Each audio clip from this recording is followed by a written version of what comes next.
চলুন ফিরে যাই আমাদের আজকের অতিথি নাট্য পরিচালক ফজলুল হকের কাছে। শুরুতেই যেটা বলতে চাই, যেটা জানতে চাই, তার সবকিছু আসলে নিহার কলিকে দিয়ে।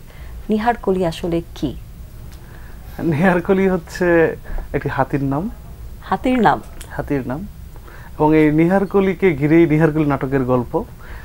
এই নাটকে অভিনয় করেছে নিলয় আলমগীর, জান্নাতুল সুমাইয়া হিমু, লুৎফর রহমান জর্জ সহ অনেকে।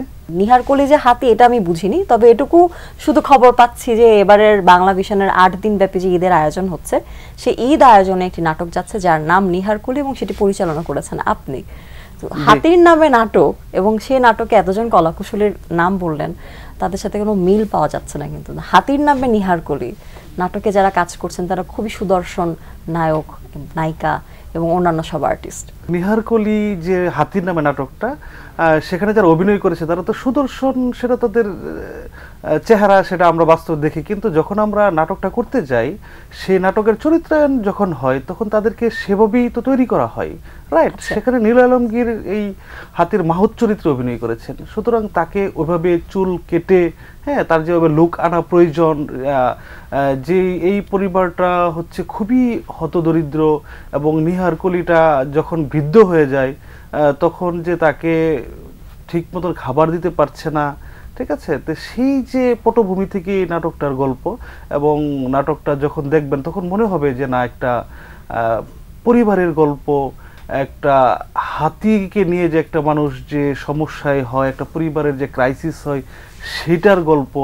এখানে আরও যদি আমরা চিন্তা করি মূল্যবোধের গল্প, যে একটা মানুষও যখন বৃদ্ধ হয় তখন যার মূল্য যেমন কমে যায়, সেম একটা হাতি যখন বৃদ্ধ হয় তখন তার মূল্যটা যখন কমে যায় কিন্তু মায়া ছাড়তে পারে না। তো সেরকম একটা মানবিক গল্প নিয়ে আসলে নিহার কলি। শুরুতে যখন নিহার কলি শুনেছি তখন খুব স্বাভাবিকভাবে আমি ভেবেছি যে ঈদের সময় কোনো মজার নাটক হবে, কোনো বেশ অনেক কমেডি থাকবে, অনেক হাস্যরসের উদ্রেক করবে নাটকটি। কিন্তু যখন নিহার কলি হাতির গল্প থেকে হাতির মাহুত, তার পরিবার এবং সেই পরিবারের টানাপোড়েনের কথাটা শুনছিলাম, সত্যিকার অর্থে কনফিউজড হয়ে গেছে। আমার মনে হয় যে এই সুন্দর গল্পটি আমাদের দর্শকদের ভালো রকমের সাড়া পেতে সাহায্য করবে। আপনার কাছে আরেকটু জানতে চাই, অনেক ধরনের গল্প হয় এবং নিলয় আলমগীরকে আমরা নানান সময় নানান চরিত্রে দেখেছি। এর আগে আমরা কখনো তাকে হাতির মাহুত চরিত্রে দেখিনি, এবং অনেকের অনেক অভিযোগও থাকে যে একই ক্যারেক্টারে আমরা অনেক আর্টিস্টকে ঘুরে ফিরে একই ক্যারেক্টারে দেখতে থাকি এবং খুব ফানি ক্যারেক্টারে দেখতে থাকি। কেন নিলয় আলমগীরকে মাহুতের চরিত্রে আপনি বাছাই করেছিলেন? একজন অভিনেতা তো সে সকল চরিত্রে অভিনয় করবে, তাকে যে স্ক্রিপ্টটা বা যে গল্পটা শোনানো হয়, তো দেখা গেছে বর্তমানে একটা ট্রেন্ড হচ্ছে যে হাসির গল্প নিলয় ভাইকে নিয়ে যাচ্ছে, সুতরাং দেই না তাকে একটা হাসির গল্প, এভাবে কিন্তু তাকে আমরা দেখছি অনেক বছর দেখছি না। তো সেই জায়গা থেকে আমার চেষ্টাটা হলো যে করি না, একটু মানে একটা শিল্পীকে একটা কাজ করছে, আমি একটু ভিন্ন কাজ করি না, ঠিক আছে? ভিন্ন কাজের করার জন্য যখন আমি নিলয় ভাইয়ের কাছে গল্পটা নিয়ে গেলাম, নিলয় ভাই এক দেখাতে মনে হলো যে না, এটা তো আমার একটা ভিন্ন আঙ্গিকে কাজ করার একটা সুযোগ আছে, সে কিন্তু লুফে নিল। তো সে লুফে নেওয়ার ক্ষেত্রে কিন্তু আমি করতে পারতাম না, একটা নাটক করার পিছনে কিন্তু অনেক গল্প থাকে, সেই গল্প উতরাই পেরিয়ে যখন আমি তারেক ভাইয়ের সাথে কথা বললাম, বাংলা ভিশনের যিনি অনুষ্ঠান প্রধান, উনি যদি সেই জায়গাতে সঠিকভাবে যদি আমাকে সাপোর্ট না দিত বা সেটা করার জন্য যে অ্যারেঞ্জমেন্টের যে বিষয়টা, সেই বিষয়টা যদি আমাকে সাপোর্ট না দিত, তাহলে কিন্তু আজকে নিহার কলিটা আমরা বাস্তবায়ন করে পর্দায় কিন্তু দিতে পারতাম না। সুতরাং একটা নাটকের পিছনে একজন নির্মাতা থেকে শুরু করে, একজন রাইটার থেকে শুরু করে, এটার যারা স্টেক হোল্ডার আছে সবারই পৃষ্ঠপোষকতা খুবই প্রয়োজন। এবং সেই জায়গাতে ধন্যবাদ দিতে চাই যে এটার যে রচয়িতা সেজান্নুর, তার একটা 150তম নাটক, এবং সে আমাকে এত একটা ভালো গল্প আমাকে দিয়েছে। আমি সবেমাত্র এই গল্পে যেতে চাচ্ছিলাম যে এত সুন্দর গল্পটি আপনি পেলেন কোথায়? এই তো বললাম যে সেজান্নুর যে এই নাটকটি রচয়িতা, সে আমার বন্ধু মানুষ, আমাদের স্ট্রাগল বলেন, পথ চলা বলেন 2012 সাল থেকে, সেই জায়গা থেকে এখনো বন্ধুত্বের জায়গা থেকে। সুতরাং সবচেয়ে ভালো যখন গল্প যখন আসে তখন রাতে বিভিন্ন সময় কিন্তু আমাদের খুব টকিং হয় যে নাটকের গল্প নিয়ে, যে এই গল্পটা কীভাবে কী হচ্ছে। তখন কিন্তু সে যখন এই গল্পটা আমাকে যখন বলে, আমি বলছি ইটস নাইস, মানে it's difference between others story, then এই গল্পটা আমি করতে চাই। তখন সে এটাকে নিয়ে আরও স্টাডি করা শুরু করলো। দেন আমরা এটাকে নিয়ে আমরা বন বিভাগে কথা বলেছি, ঠিক আছে? যেমন এই নাটকে একটি দেখবেন যে একটি ড্রেস আছে, লাস্টে যখন রেস্কিউ করে নিয়ে যায় এভরি ড্রেসটা, সেটা কিন্তু আমরা বন বিভাগ থেকে অনুমতি নিয়ে তারপর নিয়ে সেটা করেছি। কারণ হচ্ছে হাতিটা যখন নিয়ে যায় বন বিভাগ তখন তাদের একটা ডেসকোরাম থাকে। সুতরাং আমরা সব কিছু ফলো করে চেষ্টা করেছি যে একটা সুন্দর এবং মানবিক গল্প করার জন্য, এবং সব কিছুতে যে হাসতে হবে নট নেসেসারি, মানে আমরা দেখেছি এই গল্পটাতে আমরা কাঁদতেও পারি। আসলেই কি কাঁদাচ্ছেন? আশা করি গল্পের শেষে কি আসলে আমরা সবাই কাঁদতে বাধ্য হচ্ছি, এমন কোন শেষ আছে? আশা করি যে মনে হবে যে না, এটা আসলে এই গল্পটা এতদিন কেন হয় নাই, এখন কেন হলো, এবং সেই জায়গা থেকে আমি মনে করবো যে এই গল্পটা করে আমি অনেক লাকিও বলতে পারি, এবং একটা ভালো রেপুটেড চ্যানেল বলেন যেখানে মানুষ আসলে সম্পৃক্ত হতে পারবে, অনেক মানুষ দেখতে পারবে। কিছু জায়গা আছে যে একটা জিনিস হলো বাট এটার রেসপন্সটা আমি পাই নাই, কিন্তু আশা করি সেই জায়গা থেকে আমি রেসপন্সটা ভালো পাবো এবং ইনশিওর করতে পারবো যে বাংলা ভীষণে অনেক নাটক যাচ্ছে, হাসি যাচ্ছে, এর মধ্যেও এই নাটকটা একটি অন্যতম নাটক হয়েই থাকবে। খুব ইচ্ছে করছে এই মুহূর্তে যে নিহারকলিতে আসলে কি কি হচ্ছে তার যদি ছোট্ট কিছু অংশ আমরা দেখে আসতে পারি। দাদা, হাতি দেখতে কেমন? কি ডর লাগে? আমার নামে দেন, আমার ভয় করতেছে। আল্লাহ রসুলের নাম নিয়ে তাড়াতাড়ি রওনা দে। রাতের বেলা এই দাও লইয়া কোন ভদ্রলোক কি কাম করতে যাইতেছেন মনে করছেন আমি কিচ্ছু বুঝি না? অন্ধ পোলাটার চোখের দিকে তাকাইলে মুখটা দেখলে কলিজাটা ফাইটটা কান্দো না। আপনাকে বাপ পোলার মাথা পুরা নষ্ট হয়ে গেছে গা। এই হাতি হাতি নিয়ে যে এত কিছু করেন, হাতি না পাইলা যদি গরু ছাগল পালতেন হাটে বেচা 2 টাকা রোজগার হইতো। কাশেম ভাই, নিহারকলি আপনার সালাম জানাইছে। তোরনে শেষবারের মতো হুঁশিয়ার করা হয়েছিল, তুই আবার হাতিলে হ্যান্ড সুটকা। কি কোন ভাই, বাজারে না আইলে নিহারকলি খাইবো কি? দেখে নিলাম নাটকের অংশ বিশেষ, এবং শুরুতে যেটি বলছিলাম আমি ব্যাপারটাকে খুব সহজভাবে নিচ্ছিলাম। নিহারকলি নাটকের সাথে আমি ভেবেই নিয়েছিলাম যে অন্যান্য নাটকের মতো এটি হাস্যরসের উদ্রেক করবে, কিন্তু না, নাটকটির যেটুকু অংশ আমরা দেখেছি সেখানটাই আসলে বুঝতে পারছি গভীর একটি বার্তা আছে নাটকটির মধ্যে। বর্তমান সময়ে এসে আমরা শুধুমাত্র বিনোদনের উৎস হিসেবে নাটক বা সিনেমা বা গান যাই বলি না কেন বিভিন্ন শিল্প মাধ্যমে ডুব দিচ্ছি, কিন্তু সত্যিকার অর্থে আমরা তথ্য রেখে যেতে পারছি না। এই যে বন বিভাগের সাথে আপনাদের সম্পৃক্ততা এবং সেই সাথে সবকিছুকে সঠিকভাবে উপস্থাপনের চেষ্টা, এটি তো নিঃসন্দেহে তথ্যকে মানুষের কাছে পৌঁছে দেওয়ার একটা দারুণ উদ্যোগ। একটু জানতে চাই যে এই নাটকটিতে আর কোন কোন বিষয় আছে যেটি আসলে আমাদের সার্বিক বন ব্যবস্থাপনা বা বন বিভাগের অনেক বিষয়গুলোকে তুলে ধরবে। সব নাটকে যে তথ্যবহুল হবে নট নেসেসারি, যেটা আমরা বিনোদন দিতে চাই আমরা সেটা বিনোদনই দিব, আর যেটা তথ্য দিতে চাই আমরা তথ্য দেব, কিন্তু বাট এমন কিছু কাজ যেন আমরা নাটকের মধ্যে না আসে যেটা হচ্ছে যে আমাদের নৈতিক অবক্ষয় হয়, যেটা আমাদের মামুনুর রশীদ স্যার বারবার বলে যে নৈতিক অবক্ষয়টা যেন আমরা রোধ করি, এবং সেটা তোমরা সবসময় স্মরণ রাখবা। হাসি তো থাকবে, হাসি না থাকলে মানুষের জীবনযাত্রা কি, সারাদিন মানুষ কষ্ট করে কাজ করে তারপর মানুষ হাসবে, এটি স্বাভাবিক। আবার এটাও স্বাভাবিক সারাদিন তো মানুষ কাঁদবে না, তাই না? কিন্তু তারপরে যে দেখা গেছে যে সব নাটকে যদি হাস্যরস হয় তাহলে আমাদের মেসেজ কি থাকবে, এবং নাটকের মধ্যে যেটা মেসেজ থাকবে সেটা মেসেজফুল নাটক হতে পারে, কোনো অসুবিধা নাই। তো সেই জায়গা থেকে যে আমাদের যে এই যে নিহারকলি যে নাটকটা, সেটার মধ্যে আমরা যে জিনিসটা ফোকাস দিতে চেয়েছি সেটা, যেমন আমরা জানি যে মানব প্রেম সেটা আমাদের থাকে, আমাদের মানুষের প্রতি মানুষের ভালোবাসা থাকে, সেটার পাশাপাশি যে জীববৈচিত্র্য যে একটা ব্যাপার আছে, ঠিক আছে, সেটার প্রতি কিন্তু আমাদের নজর দেওয়া উচিত, এবং সেই কাজটা আমাদের নিলয় আলমগীর ভাই কিন্তু নিয়মিতই কিন্তু করে যাচ্ছে। নট অনলি যে আমরা হাতির জন্য যে একটা মেসেজফুল কাজ করলাম, তো দেখা গেছে নিলয় ভাই হাতিরা যদি কোনো কারণে অসুস্থ হইতো সেটা নিয়ে কিন্তু সে ড্রাইভ দিত, সেটাকে ট্রিটমেন্ট করতো, সে বিভিন্ন প্রকার এনিমেল আছে, ঠিক আছে, সেটাকে নিয়ে কিন্তু সে কাজ করে, এবং এটার প্রতি তার একটা ভালোবাসা আমি কিন্তু তার ভিতরে দেখেছি। এবং এই নাটকটা বড় একটা মেসেজ হচ্ছে যে আমরা মানুষ প্রেমের যেমন ভালোবাসি তেমনি প্রাণীকুলের চেয়ে যেন আমরা যেন আসলে দূরে সরে না যাই, তাদের প্রতি যেন ভালোবাসাটা রাখি, সেটা আমাদের জন্য বৈচিত্র্য বলেন, আমাদের ভারসাম্য বলেন, মানব সভ্যতা বলেন, সবকিছুর জন্যই কিন্তু খুবই গুরুত্বপূর্ণ। নিলয় আলমগীরের অনেক গল্প শুনছিলাম, এবার একটু নিলয় আলমগীরের সাথে আরো যারা আছেন, হাতির মাহুতের সাথে সাথে তো হাতির সেবা যত্ন করার জন্য পরিবারের আরো সদস্যরা আছেন, তাদের সম্পর্কে একটু জানতে চাই।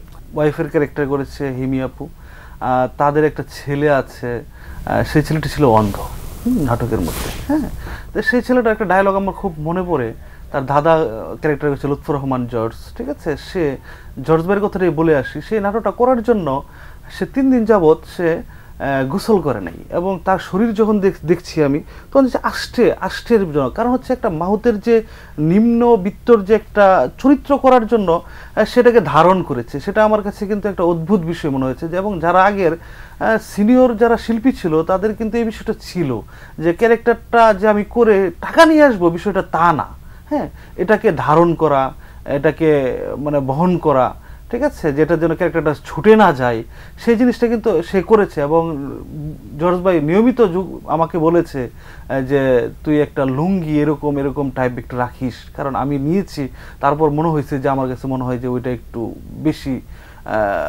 নতুন হইতে পারে, এরকম মানে এত সহযোগিতা সেটার মধ্যে ছিল। এবং হিমাপুর হচ্ছে যে ক্রাইসিসটা ছিল, সে হাতিটাকে ভালোবাসে, বাট সে সংসারে চাপে সেটা দেখাতে পারে না। ছোট্ট শিশুটি যখন বলে, অন্ধ শিশুটি যখন বলে যে দাদা হাতির পেটটা কত বড়, মানে এটা এত খাবার খায় কেন, যার জন্য আমাদের সংসারে এত অভাব অনটন থাকে, হ্যাঁ, তো এই যে বিষয়গুলো এটা তো একদম সূক্ষ্মভাবে মানুষের হৃদয়ে নাড়া দিবে বেসিক্যালি, ঠিক আছে, যে এটা আসলে মানে কি বলবো যে একটা মানবিক মূল্যবোধের গল্প। প্রশ্ন আমার মাথায় এই মুহূর্তে আসছে যে এত চমৎকার গল্প এর আগে কখনোই হাতিকে নিয়ে আমি কোনো কিছু নির্মাণ দেখিনি, নাটক বা সিনেমা। আমরা দেখেছি হাতি মেরা সাথী, আমরা বলিউডের সিনেমা দেখেছি, কিন্তু বাংলাদেশি প্রেক্ষাপটে আমি এর আগে হয়তো হয়েছে কিনা আমি জানি না, কিন্তু আমি দেখিনি।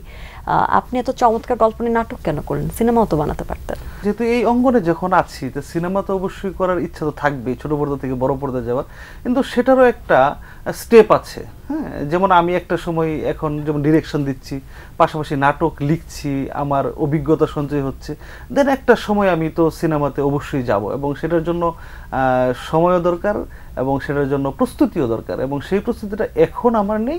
হয়তো ভবিষ্যতে যদি আমার সেটা আমি করতে পারি, সেরকম গল্প আমি তৈরি করতে পারি, সেরকম বাজেট আমি পাই, ওভারঅল স্টেক হোল্ডার যদি মনে করেন যে আমাকে টুগেদার একসাথে থাকে, দেন আমাকে অবশ্য বড় পর্দার পরিচালক হিসেবে ভবিষ্যৎ দেখতে পাবেন। আপনার জন্য অনেক অনেক শুভকামনা থাকবে। এবং নিহার কলি নিয়ে এত এত প্রশ্ন আছে মনে, আমি জানি না আপনি কতটুকু আমাদেরকে জানাবেন।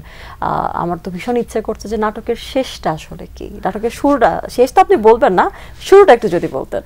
অনেক কিছুই বলছি যে মানবিক মূল্যবোধের গল্প, নাটকটা দেখলে আসলে সবকিছু দেখতে পারবেন। মানে প্রথম মানে এক কথাই বলি যে এটা একটা নিহারকুলি ক্রাইসিস, মানে একটা সার্কাসের হাতি যখন বিদ্ধ হয় তখন তার হচ্ছে যে এত ডিমান্ড থাকে, হ্যাঁ, রয়্যাল অপেরা থেকে অমুক অপেরা থেকে শত শত কলা গাছ তার জন্য বরাদ্দ থাকে, লাল মানে সাজানোর জন্য বিভিন্ন আয়োজন থাকে, তাদের একটু খেলা দেখানোর জন্য তাদের বকশিস থাকে, সেই জিনিসটা এত মানুষকে সহায়তা করেছে, মানুষের বিনোদন দিয়েছে, যখন সেটা বুড়ো হয়ে যায়, সেটার বয়স হয়ে যায়, তখন যখন ডিমান্ডটা যখন থাকে না, তখন এই প্রাণীটার যদি আমরা চিন্তা করি যে আমরা নিজে এই জিনিসটা আমরা নিজে নিয়ে আর করি, দেন আমাদের কেমন লাগবে? সত্যিকার অর্থেও তো মানুষও তো বুড়ো হয়, তাই না? তখন কেমন লাগবে যখন তার অবহেলাটা যখন শুরু হয়ে যায়, তাকে ঠিক মতন যখন খাবারটা যখন দেওয়া হয় না, সে যখন চিৎকার করে, সেই চিৎকারটা মানুষ চিৎকার করলে বুঝি, কিন্তু একটা প্রাণী চিৎকার করলে তো বুঝি না। এবং সেটাই বুঝিয়েছেন মাহুদ যে ক্যারেক্টার করেছে, নিলয় আলমগীর ভাই, জর্জ ভাই, তারা কিন্তু তারা ভাষাটা বুঝে অ্যাপ্লাই করার চেষ্টা করেছে, এবং সেই জিনিসটা ওভারঅল আমরা নাটকে ইনশাল্লাহ দেখতে পাবো, এবং আশা করি যে মন ছুঁয়ে যাওয়ার মতন একটি। এবারের ঈদে বাংলা ভিশনের আয়োজনে আমরা তো নানান সব আনন্দ আয়োজন রেখেছে আমাদের দর্শকদের জন্য, তবে এই সব কিছুর মধ্যে নিহার কলি একটি আলাদা জায়গা দর্শকের হৃদয়ে করতে পারবে। নিহার কলি প্রথম নয়, এর আগেও আপনার নির্মাণে গল্প আমরা দেখেছি পর্দায়, আমাদের বাংলা ভিশনের ঈদ আয়োজনে গিয়েছিল, সেখানে মোশাররফ করিম ছিলেন এবং সেখানটায় জুই করিম ছিলেন। সেই সময়ের কাজ এবং এবারের নিহার কলির কাজ মাঝে একটা বছরের ব্যবধান আছে, তো গতবারের চেয়ে এবারের কাজটা ঠিক কতটা বেশি গুছিয়ে করতে পেরেছেন? ওইটা ভালো ছিল, এবং ওইটার চেয়ে এটার মানে গল্পের প্যাটার্নটাই আলাদা, হ্যাঁ, গল্পের প্যাটার্নটাই আলাদা, এবং আশা করি যে তখনকার চেয়ে অভিজ্ঞতা বেশি হয়েছে, ঠিক আছে, স্বপ্ন দেখার সুযোগ বেশি হয়েছে, এটার মধ্যে ওটার চেয়ে অ্যারেঞ্জমেন্টটা বেশি ছিল, হ্যাঁ, দুটার গল্প দুটাকে আসলে আলাদা করবে আর কি। ওটাকেও আমি বলবো না যে একটি ছোট গল্প বা অমুক গল্প, এটা আমার বলার কোনো সুযোগ নেই, কারণ মোশাররফ ভাই হচ্ছে যে বাংলাদেশের একজন, আমি বলবো একজন ইনস্টিটিউট, তাকে নিয়ে আমার কাজ করার সৌভাগ্য হয়েছে। প্রায় 10 থেকে 15টি নাটক অলরেডি আমি করে ফেলেছি, এবং এটা বলতে চাই আমি একটা জিনিস, যে আমি পরিচালকের পাশাপাশি যদি লেখালেখি করি, আমার বাংলা ভিশনে একটি নাটক গিয়েছিল মোশাররফ করিম শখ অভিনীত দরদি মজনু, যেটা হচ্ছে 2 কোটি মানুষ কিন্তু দেখেছে, ঠিক আছে। এবং বাংলা বিষয়ে আমার লেখা প্রায় হচ্ছে ওইভাবে দেখিনি, তবে মনে হতো 10টি থেকে তো আরও বেশি নাটক আমার লেখাই প্রচার হয়েছে অনেক আগে থেকেই এখানে প্রচার হয়। বাট হচ্ছে যে অনেক সময় আসা হয় না, বলা হয় না, নীরবে কাজটাই করে যাওয়া হয়। নীরবে কাজ করছিলেন বলেই হয়তো বা এবার এত চমৎকার গল্প নিয়ে আপনি আমাদের দর্শককে তাক লাগানোর জন্য তৈরি হয়ে গেছেন। শুটিংটা যদিও এই নাটকের গল্পটা যদিও কিছুটা হলেও হৃদয় বিদারক ঘটনার আজ আমাদেরকে দিচ্ছে, আভাস আমাদেরকে দিচ্ছে, তারপরেও জানতে চাই শুটিং সেটে তো অনেক মজার ঘটনা ঘটে, সেরকম কোনো মজার ঘটনা যদি আমাদের সাথে একটু শেয়ার করতেন। মজার ঘটনা বলতে যেটা হচ্ছে যে হাতি নিয়ে মজার ঘটনা। হাতি যখন দেখা গেছে যে খাবারটা যখন তার ঠিকঠাক মতন থাকে তখন সে আচরণটা ঠিকঠাক করে, আর যখন হাতি যখন খাবারটা একটু মনে হয় যে কোনো কারণে ক্রাইসিস হচ্ছে তখন দেখা গেছে হঠাৎ করে হাতি এমন একটা কিছু করলো দেখা গেছে যে অনেকে আমরা ভয় পেয়ে যাই বা কাছে যেতে চাই না, ঠিক আছে। এবং হাতি অনেক সুন্দর করে দেখা গেছে মজার স্মৃতিগুলোর মধ্যে এটা যে সুন্দর করে বসে একদম লেম হয়ে মাহুতকে উপরে উঠাইছে এবং নামানো হয়েছে এবং আমাদের কথা শুনছে, আমাদের বিস্কিট থেকে শুরু করে যা কিছু দেওয়া যায়। সব থেকে বেশি হাতিকে দেখে ভয় পেত কে? হাতিকে দেখে ভয় পেত বেসিক্যালি যে সেরকম আমি কাউকেই আসলে পাই নাই, ব্যক্তিগতভাবে আমি প্রথমে একটু ভয় পেয়েছিলাম, ঠিক আছে, যে হাতির, তারপর কিন্তু আমি হাতির উপরে উঠেছি। আমার বিশ্বাস চমৎকার কিছুই আমরা দেখতে যাচ্ছি বাংলা ভিশনের ঈদ আয়োজনে, যেটি নিহারকলি নামে প্রচারিত হতে যাচ্ছে আপনার পরিচালনায়। সবশেষে আমাদের দর্শকদের জন্য নিহারকলি নিয়ে কি বলার আছে? নিহারকলি যেমন দেখবেন সেই সাথে বাংলা ভিশনের সকল নাটক দেখবেন, বাংলা ভিশনের নাটকের পাশাপাশি নাটকের সাথেই থাকবেন, কারণ আপনারা যদি নাটক দেখেন তাহলে আমরা নাটক বানাতে পারবো, এবং আপনারা যদি দেখেন তাহলে একজন পরিচালকের সবচেয়ে বড় প্রাপ্তি। প্রিয় দর্শক, এতক্ষণ কথা হচ্ছিল অতিথির সঙ্গে, এবার সময় হলো বিদায় নেবার। আমাদের অনুষ্ঠান সম্পর্কে আপনার যে কোনো মতামত পরামর্শ জানাতে লিখুন এই ঠিকানায়। প্রযোজক দিন প্রতিদিন, বাংলা ভিশন, নূর টাওয়ার, 110 বৃহত্তম CR Dutta road, Dhaka 1205, phone 96320303 থেকে 4। আমাদের ইমেল অ্যাড্রেস dinprotidin@banglavision.tv। আল হাদিসে বলা আছে, তোমাদের প্রার্থনা আল্লাহ তাআলা মঞ্জুর করবেন, এই রূপ দৃঢ় বিশ্বাস লইয়া তাহার নিকট প্রার্থনা করো। দর্শক সবাই ভালো থাকুন, সুস্থ সুন্দর থাকুন। আচ্ছা, 8টা দিন সবার জন্য শুভ ও কল্যাণময় হোক।